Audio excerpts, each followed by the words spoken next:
இது வரைக்கும் நீ கெட்டு போனது உன் பாசத்தினாலதான் கெட்டு போன. உன் பாசம் தான் அப்படி கொண்டு போய் விட வச்சுச்சு. நீ சிலர் மேல வைக்க கூடாத நபர்கள் மேல, தேவையற்ற நபர்கள் மேல நீ வைத்த பாசம் உன்னை பாவியா தள்ளிருச்சு. இன்னைக்கு மற்ற ஜனங்களுக்கு முன்பாக உன்னை பாவியா காமிக்குது.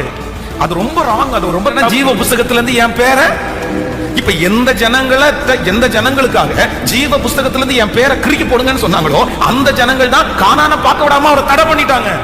அப்போ மனிதர்கள் மேல, சகா மனிதர்கள் மேல நம்ம வச்சிருக்கிற பாசம் ஆண்டவருடைய சித்தத்தையே மாற்ற மாதிரி கொண்டு விட்டுற கூடாது. நிறைய பேருடைய பாசம் ஜபத்தை மாத்துது தெரியுமா?